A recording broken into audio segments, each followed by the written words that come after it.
Every day we are faced with choices. Some are trivial, others determine the course of our lives. But the greatest choice of all is how we respond to what we cannot control. Will we be ruled by impulse, or will we act with wisdom? Will we let emotions dictate our fate, or will we master them? Today, let us explore 9 choices that will make us stronger, more resilient, and ultimately better human beings. 1.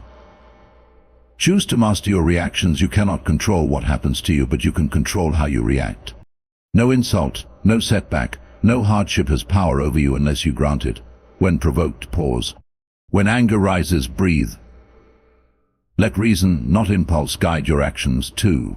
Choose to focus only on what you can control. Most suffering comes from worrying about things outside our power, what others think, how events unfold, whether the world is fair. Shift your focus. Ask yourself, is this within my control? If not, release it. 3. Choose discipline over comfort. True growth does not come from seeking ease, but from embracing challenge. Do what is difficult. Wake up early. Train your body and mind. Resist indulgence. The more you endure, the stronger you become. 4. Choose gratitude over complaints. Life gives and takes. But no matter what happens, there is always something to be grateful for. Instead of lamenting what is missing, appreciate what remains. Gratitude turns obstacles into opportunities. 5. Choose to serve others. A life lived only for oneself is an empty one. Strength is not for dominance, but for service. Help those in need. Offer kindness without expecting anything in return. In lifting others, you elevate yourself. 6. Choose to face hard truths. Do not run from reality. Do not hide behind excuses. Face yourself honestly, your weaknesses, your mistakes, your fears. Only by confronting them can you overcome them. Truth is not always pleasant, but it is always necessary. 7. Choose to accept death as a teacher. Mortality is not to be feared but embraced. Remember, your time is limited. Let this knowledge sharpen your focus. Do not waste days on trivialities. Live fully, love deeply, and leave nothing undone. 8. Choose simplicity over excess. Happiness does not come from wealth, possessions, or status. It comes from inner peace. Do not chase what never satisfies. Live simply. Find joy in the small and the essential. 9. Choose to keep going. Life will knock you down. Pain is inevitable, but suffering is a choice. No matter what happens, stand up, endure, persevere. The strongest soul is the one that refuses to surrender. Every day we encounter situations that test our patience, provoke our emotions, and challenge our ability to remain composed.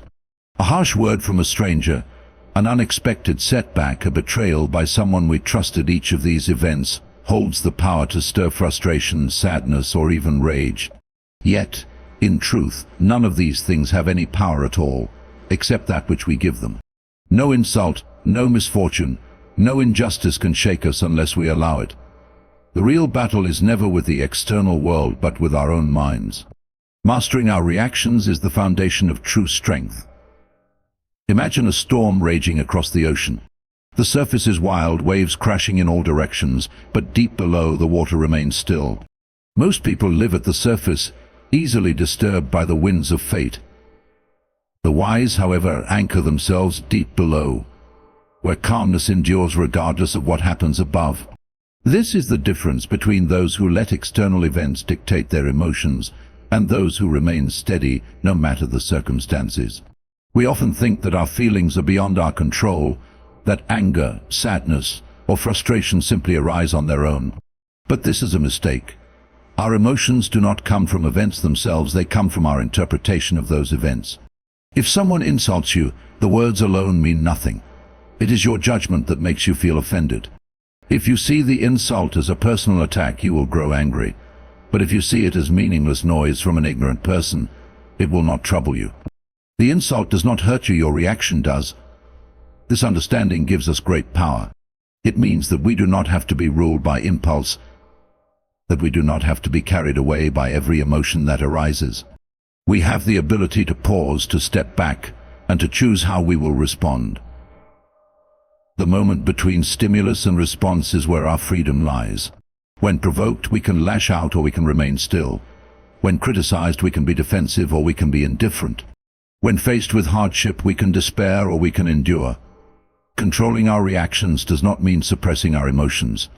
It does not mean pretending that we do not feel hurt, angry or disappointed. It means acknowledging these emotions without allowing them to dictate our actions. Suppose a man shouts at you in the street. The immediate impulse may be to shout back, to defend yourself, to prove that you are not weak. But what is gained? Will matching his anger make you stronger? Will it improve the situation? No. A moment's reaction can lead to hours, days, or even years of regret. A single act of uncontrolled emotion has led men to ruin, wars to be fought, and lives to be lost. The true test of character is not how we behave when things go well, but how we respond when they do not. Anyone can be calm when life is easy. But can you remain steady when insulted, when disrespected, when everything seems to go against you? Can you hold your composure when you are misunderstood, when you are treated unfairly, when others betray your trust? These are the moments that define you. It is not weakness to be unmoved by provocation, it is strength. To ignore an insult shows more power than to retaliate. To smile in the face of adversity is greater than to complain. To be indifferent to petty attacks is to rise above them. A lion does not turn when a dog barks. A wise person does not concern himself with the words of fools. Think of the many regrets people carry, the friendships lost over a careless word, the damage done in a moment of anger. Think of the fights that could have been avoided, the stress that could have been spared, if only there had been a pause before reaction. How many times have you wished you had not said something in the heat of the moment? How many times have you realized too late that a problem could have been ignored rather than escalated? If you wish to be truly free, learn to master your emotions. A person who is controlled by anger is a slave to anger. A person who is ruled by resentment is a prisoner of their own mind. The free man, the strong man, is the one who does not allow external events to dictate his inner peace. He is like the mountain unmoved by the wind, like the ocean unfazed by the storm. But how does one achieve this control? It begins with awareness. Notice your emotions as they arise. Do not act immediately on impulse. Instead, observe them. Ask yourself, why am I feeling this? Is my response necessary? Is it useful? Most of the time you will find that it is not. You will see that what once seemed urgent is, in reality, insignificant. What once made you angry will seem foolish in hindsight. Practice this daily. When someone cuts you off in traffic, let it go. When someone disagrees with you, do not take it personally. When life does not go as planned, accept it without complaint. Each time you choose patience over irritation, composure over anger, wisdom over impulse, you strengthen your mind. It is a muscle that grows with use. There will be moments when you fail. You will be provoked, and you will react poorly. Do not despair. Recognize the mistake and learn from it. Each failure is a lesson. Each test is an opportunity to improve. Over time you will notice that what once angered you now amuses you. What once made you anxious no longer concerns you. The greatest power you will ever have is control over yourself. No one can take this from you. Not fortune, not misfortune, not praise, not insult. The man who controls himself is free, unshaken, untouchable. He is at peace not because the world is perfect, but because he has mastered his own mind. Every day we encounter events beyond our control. The weather changes unexpectedly. Traffic slows us down. People act in ways we do not expect. We are born into circumstances we did not choose, and we face challenges we never asked for. It is easy to become frustrated, anxious, or even paralyzed when we dwell on these things. We waste time complaining about what we cannot influence, hoping the world will bend to our desires. But the truth is simple. No amount of frustration, anger, or worry will change the things that are outside our outside. The more time we spend resisting reality, the more we suffer. The more we focus on what is beyond us, the more powerless we become. But there is another way. Instead of obsessing over the uncontrollable, we can shift our focus entirely to what is within our power. This is where true freedom lies, not in forcing the world to conform to our expectations, but in adjusting our expectations to align with reality. The most powerful thing any person can do is recognize what is and is not within their control, and then dedicate all their energy to the former. This is the key to strength, resilience, and peace of mind. Consider a storm. You cannot stop the rain from falling, nor can you command the wind to be still. If you spend your time cursing the storm, shaking your fist at the sky, or wishing for clear skies, you will accomplish nothing except exhausting yourself. But if you take action, finding shelter, preparing for the storm, adapting to the conditions, you have taken control of your own experience. The storm still rages, but you are no longer at its mercy. The difference is not in the storm itself, but in your response to it. This applies to all areas of life. There will always be people who do not like you, events that do not go as planned, systems that seem unfair. You cannot change how others think, how the world operates, or how fate unfolds. But you can change your own actions, your own thoughts, your own way of seeing things. If you focus on these, you will always have something you can improve, something you can influence. If you waste your time trying to alter what is beyond you, you will always feel helpless. Imagine a person who constantly worries about the opinions of others. They spend their days trying to impress, to gain approval, to avoid criticism. But no matter what they do, they cannot control how others think. They cannot force admiration, nor can they prevent judgment. The more they try, the more anxious they become. But the moment they realize that they do not need to control what others think, that they only need to focus on being the best version of themselves, their burden disappears. They are free. The same principle applies to success and failure. A man works hard, puts in the effort, but does not get the result he hoped for. He can either despair, focusing on the unfairness of life, or he can ask himself, what can I improve? What is within my power? If he shifts his focus to his own actions, rather than the outcome, he will always find a way forward. If he obsesses over the outcome itself, which he cannot control, he will only find frustration. This mindset is especially important when dealing with adversity. Hardship comes to everyone. Some people allow it to break them, while others use it to grow stronger. The difference is focus. The one who is broken by adversity focuses on the unfairness of it, the difficulty, the misfortune. The one who grows from adversity focuses on how they can adapt, how they can endure, what they can learn. They recognize that they may not be able to change the situation, but they can always change how they respond to it. This does not mean we should be passive in life. It does not mean we should accept injustice or refuse to take action. It means that we must act wisely, placing our efforts where they will make a difference. If there is something we can change, something we can improve, then we must dedicate ourselves to it fully. If there is something beyond our control, we must accept it without wasting our energy fighting against the inevitable. This is not surrender, it is intelligence. It is the ability to distinguish between battles worth fighting and those that can never be won. The mind is like a field. If you spend all your time trying to change the weather, you will never grow a single crop. But if you focus on tending the soil, planting the seeds, and caring for what is within your reach, you will reap a great harvest. The same is true of life. Focus on what you can do, what you can change, what you can improve, and you will always have progress. Focus on what is beyond your reach, and you will always feel defeated. Every moment we face a choice.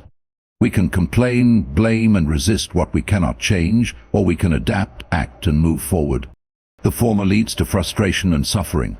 The latter leads to growth and strength.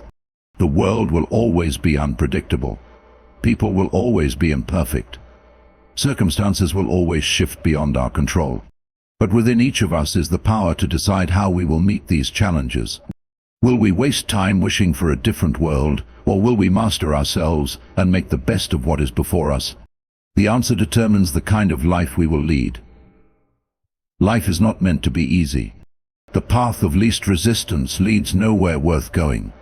Every great achievement, every act of strength, every moment of true growth is born from hardship. Comfort may be pleasant, but it does not build character. Ease may be tempting, but it does not forge resilience. If one wishes to be strong, to be wise, to be truly free, one must embrace difficulty rather than flee from it. One must seek out challenges rather than avoid them. One must welcome discipline as a guiding force rather than resist it as a burden. Hardship is not an enemy. It is a teacher. It strips away weakness and forces one to confront who they really are. A person who has never struggled, who has never faced adversity, may think themselves strong. But true strength is only revealed in the face of trials. A tree that has never been tested by the wind grows weak and brittle. A mind that has never faced struggle remains soft and unprepared. Hardship is not something to fear. It is something to be grateful for, because it is the force that makes us stronger. Many people spend their lives avoiding discomfort. They seek out the easiest path, the smoothest road, the least amount of effort. They shy away from pain, from difficulty, from the unknown. But in doing so, they also shy away from growth. They become stagnant, fragile, incapable of enduring when life inevitably throws challenges their way. Those who reject hardship do not escape suffering, they merely postpone it, unprepared and vulnerable when it finally arrives. Discipline is the conscious embrace of hardship. It is the choice to endure difficulty not because one has to, but because one understands its value. It is waking up early when it would be easier to stay in bed. It is pushing the body beyond its limits when it would be simpler to remain still. It is denying oneself indulgence when it would be effortless to give in. It is the commitment to principles even when temptation urges otherwise. Discipline is not restriction, it is freedom. A person who lacks discipline is a slave to their impulses, ruled by fleeting desires and emotions. A person who possesses discipline is the master of themselves. To live a disciplined life is to accept that comfort is fleeting, but growth is lasting. It is choosing long-term strength over short-term ease. The soldier does not train for war when battle is upon him. He trains every day, in times of peace, so that he is ready when the moment arrives. The wise do not wait for hardship to strike before they prepare their minds. They strengthen themselves daily, embracing small difficulties, so that they may endure great ones. One does not need to wait for hardship to arrive in order to practice discipline. It can be cultivated in small, daily acts, resisting the urge to complain when things do not go as planned, taking responsibility rather than blaming circumstances, choosing effort over laziness, restraint over excess, control over indulgence. These are not grand, heroic acts, but they shape a person more than any single moment of hardship ever could. True discipline is not found in a single act of endurance, but in the quiet, consistent commitment to a life of strength and self-control. Pain is unavoidable in life, no one escapes it. But what one does with that pain is a choice. Some allow it to break them, others allow it to shape them. Those who embrace hardship, who welcome it rather than fear it, who see struggle not as an obstacle but as an opportunity, are the ones who rise above. They do not ask for an easier life, they ask for the strength to endure the one they have. There is no growth in ease. There is no strength in indulgence. There is no wisdom in comfort. Every great mind, every great leader, every great philosopher has understood this. They have not sought a life free from difficulty. They have sought the ability to endure it, to thrive within it, to emerge greater because of it. A life without hardship is not a life of happiness, it is a life of emptiness. To truly live is to struggle, to strive to push beyond limitations, and become more than one was yesterday. Hardship will come whether one seeks it or not. It is an inevitable part of existence. The only question is whether one will meet it with resistance and despair, or whether one will embrace it as a tool for growth. Strength is not given, it is earned. It is forged in the fire of adversity, shaped by discipline, and tested through struggle. Those who embrace hardship do not merely survive life, they master it. Gratitude is one of the most powerful mindsets a person can cultivate. It is the ability to recognize the good in life, even when things are difficult. It is the practice of focusing on what one has, rather than obsessing over what is lacking. It is the conscious decision to shift attention away from complaints, frustrations, and disappointments, and instead direct it toward appreciation, contentment, and perspective. The ability to practice gratitude is not dependent on external circumstances.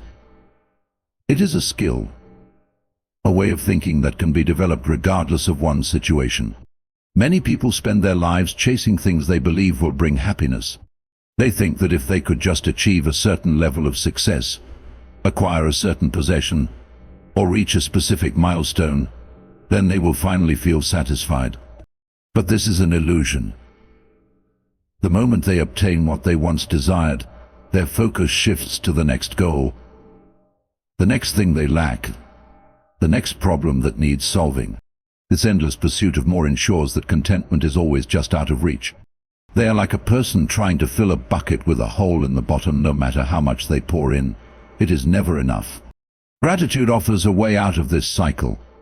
Instead of focusing on what is missing, it redirects attention to what is already present. It reminds one that life, in all its imperfection, is still full of things to appreciate. The simple fact of being alive is a gift. The ability to breathe, to think, to experience the world, these are not small things, though they are often taken for granted. The friendships, the moments of joy, the lessons learned from hardship, all of these are worth acknowledging. Gratitude does not mean ignoring difficulties or pretending that life is perfect. Rather, it means recognizing that even within struggle, there is something to be thankful for. People often assume that gratitude comes naturally to those who have much. They believe that wealth, comfort, or success automatically lead to appreciation. But this is not the case. There are many who have everything they once wished for, and yet remain dissatisfied, constantly wanting more. At the same time, there are those who have very little yet carry a deep sense of gratitude, finding joy in the simplest things. This reveals an important truth. Gratitude is not about what one has, but about how one sees. It is a perspective, not a possession. Practicing gratitude does not mean waiting for a perfect moment to feel thankful. It means making a habit of appreciation in daily life. It can begin with small things, acknowledging the warmth of the sun, the kindness of a stranger, the taste of a meal. These moments, though seemingly insignificant, shape one's overall outlook. Over time, the mind becomes trained to notice and appreciate what was previously overlooked. This shift in focus transforms not only how one experiences life, but also how one responds to challenges. Difficulties and hardships are an inevitable part of life. No one escapes them. But even in the midst of struggle, gratitude can be a source of strength. Instead of viewing hardship as pure misfortune, one can choose to see it as a teacher. Every obstacle carries a lesson, every challenge an opportunity for growth. The difficulties of today may, in hindsight, prove to be the very things that built resilience, wisdom, and strength. Gratitude allows one to see beyond immediate discomfort and recognize the long-term value of experience. Complaints and negativity are easy. They require no effort, no discipline. Anyone can find fault, criticize, or dwell on what is lacking. But gratitude is a conscious choice, one that demands awareness and effort. It requires shifting focus from problems to possibilities, from scarcity to abundance, from resentment to appreciation. This is not always easy, especially when circumstances are difficult. But it is in these moments that gratitude is most powerful. It is easy to be grateful when everything is going well.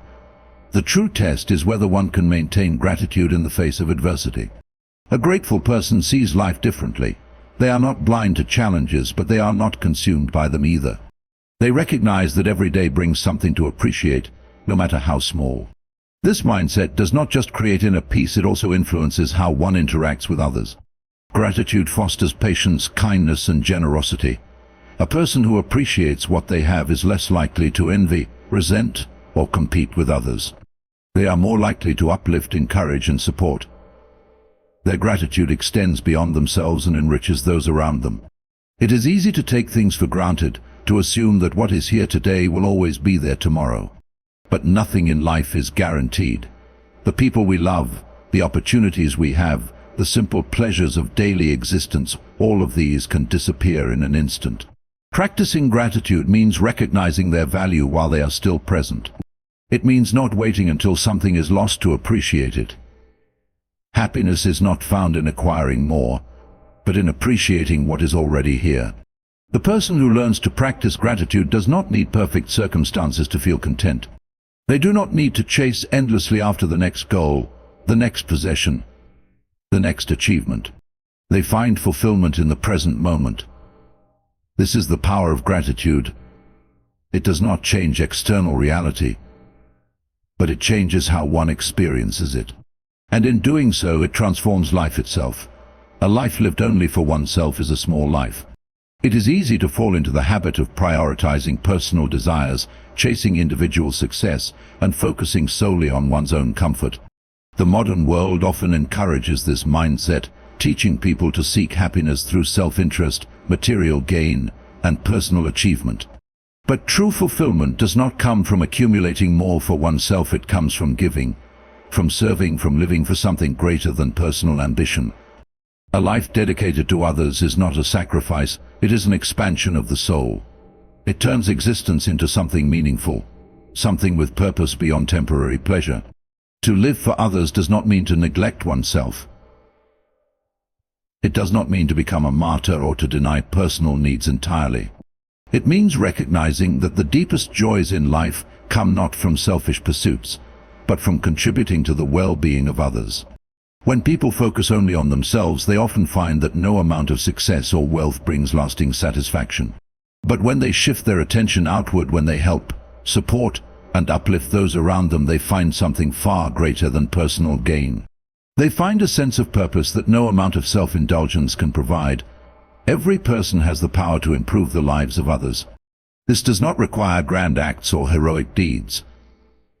Small, consistent efforts, kindness in daily interactions, patience in difficult moments, generosity when possible can transform the world in unseen but significant ways. A simple word of encouragement, a moment of listening, an act of understanding, these things cost nothing but can mean everything to someone else. To live for others is not about making dramatic sacrifices. It is about making the decision, moment by moment, to be a source of goodness in the lives of those around us. One of the most valuable things a person can offer is their time. Money, possessions, and achievements can all be gained and lost, but time is the one resource that can never be recovered. Choosing to spend time in service of others, whether by supporting a friend, mentoring someone in need, or simply being present, demonstrates a deep understanding of what truly matters. The greatest gift one can give is not wealth, but attention, effort, and care. In a world where many feel unseen and unheard, even the smallest acts of genuine presence can have a profound impact. Living for others also means considering the long-term effects of one's actions. A person who focuses only on their immediate desires may achieve short-term pleasure, but will leave little behind of true value. But a person who thinks beyond themselves, who considers how their actions affect their family, their community, and the world, builds something lasting. They plant seeds of kindness, wisdom, and strength that continue to grow long after they are gone. They create a ripple effect that extends beyond their own life, shaping the lives of others in ways they may never fully see. There is a deep paradox in living for others. Those who do so often find themselves happier and more fulfilled than those who seek happiness for themselves alone. This is because human beings are wired for connection, for meaning, for contribution. A selfish life may provide temporary pleasure, but it often leads to loneliness and emptiness. In contrast, a life that is intertwined with others, a life spent helping, giving, and supporting, creates bonds that bring lasting fulfillment. The most joyful people are often those who think least about their own happiness and most about how they can be of service. This principle has been understood throughout history. The greatest leaders, the most respected figures, and the wisest minds have all emphasized the importance of living for something beyond the self. They have shown through their words and actions that true greatness is not found in what one takes from the world, but in what one gives to it. This does not mean that every person must dedicate their life to charity or self-denial. It simply means that those who seek meaning and fulfillment should not look inward alone, but outward, toward how they can contribute to the greater good. Even in hardship, living for others provides strength. When people face difficulties, they may be tempted to retreat into themselves, to focus only on their own struggles. But those who find a way to support others, even in their own pain, often discover resilience they did not know they had. They find that by lifting others, they also lift themselves. A person who helps another carry a burden lightens their own. A person who offers comfort in times of sorrow finds their own pain less overwhelming. A meaningful life is not measured by what one accumulates, but by what one gives. It is not about the wealth one gathers, the recognition one receives, or the pleasures one enjoys. It is about the lives one touches, the kindness one spreads, the love one shares. Living for others is not a loss of self, it is an expansion of self. It transforms the ordinary into something extraordinary, the temporary into something eternal. In the end, what matters most is not how much one has taken from the world, but how much one has given to it. Death is inevitable. No matter how much one tries to avoid thinking about it, no matter how much effort is put into prolonging life, the reality remains the same. Every person will eventually reach the end of their time. This truth is often feared, ignored, or pushed aside, yet it is one of the most fundamental aspects of existence. Accepting death is not about surrendering to despair. It is about recognizing the urgency of life. It is about understanding that time is limited and therefore precious. Those who embrace this reality do not live in fear, they live with greater purpose, greater appreciation, and greater intensity. People often act as if life will go on forever. They delay their dreams, postpone their happiness, and assume that there will always be more time to do what truly matters. They become caught in routines, distractions, and worries, believing that they will always have tomorrow. But the truth is, tomorrow is never guaranteed. The moment that is certain is the present one. Understanding this deeply changes the way one approaches life. It removes the illusion of endless time and replaces it with an awareness that every day, every hour, and every moment is a gift not to be wasted. Avoiding thoughts of death does not make it any less real. Many spend their lives trying to push the idea away, pretending that it does not exist. They seek comfort in distractions, in routines, in the false security of the future. But this avoidance only leads to a shallow existence, one where true living is constantly postponed. When death is acknowledged and accepted, life is experienced more fully. Every experience becomes more meaningful, every relationship more valuable, every opportunity more urgent. Accepting death is not about dwelling on the end, it is about making the most of the time before it arrives. To truly live, one must confront mortality.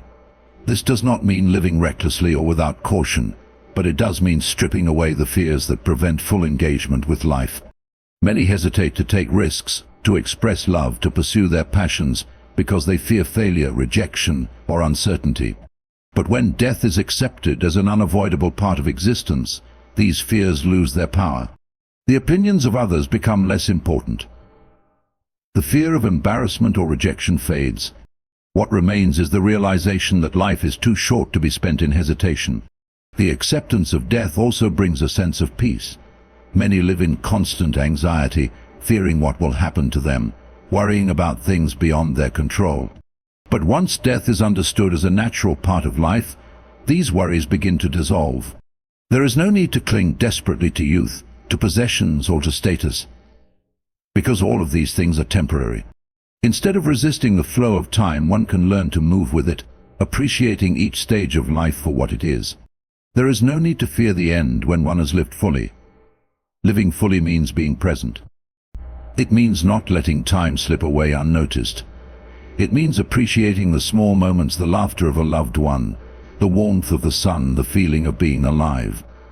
So often, people look for happiness in distant places, in future achievements, in things they do not yet have. But life is happening now, in this very moment. Those who accept death understand that there is no reason to wait for some perfect future to start truly living. The time to appreciate life is now. Death also serves as a reminder of what truly matters. In the end, money, power, and possessions hold little value. What remains is the impact one has had on others, the love one has given, the experiences one has cherished. Understanding this helps to clarify priorities. It encourages focusing on relationships rather than status, on experiences rather than material wealth, on meaning rather than superficial success. Those who live with an awareness of death do not waste time on trivial concerns. They invest their energy in what will truly bring fulfillment. When one accepts death, fear loses its grip. Fear of failure, fear of judgment, fear of the unknown, none of these hold the same weight when one understands that life itself is fleeting. This does not mean that fear disappears completely, but it means that it no longer has the power to dictate choices. Instead of avoiding challenges, one faces them. Instead of hesitating, one takes action. Instead of being consumed by worry, one focuses on living. Acceptance of death also strengthens resilience. Those who understand the impermanence of life do not crumble in the face of adversity. They recognize that pain, loss, and struggle are all temporary, just as life itself is temporary. This perspective allows them to endure hardships with greater strength. They do not waste time complaining or dwelling on what cannot be changed. They adapt, they learn, and they continue forward, knowing that every experience, both good and bad, is part of the journey. In the end, death is not the enemy. It is simply the natural conclusion to life. To fear it is to fear something that cannot be avoided. To accept it is to gain freedom, the freedom to live without hesitation, to love without restraint, to appreciate without delay. Those who embrace this truth do not live in despair, they live with greater passion, greater clarity, and greater joy. They do not wait for life to begin at some distant point in the future. They live fully, deeply, and meaningfully in the time they have. So, let death not be a shadow that looms over life, but a reminder of its preciousness. Let it not be a source of fear, but a call to action, to love more deeply, to embrace every moment, to pursue what truly matters without hesitation. The reality of death is not meant to paralyze us, it is meant to set us free. Free from procrastination, from meaningless distractions, from the weight of unfulfilled dreams. In accepting death, we learn how to live, not just exist, but truly live. And when the final moment comes, we can meet it without regret, knowing that we have embraced life with open arms, with courage, and with purpose.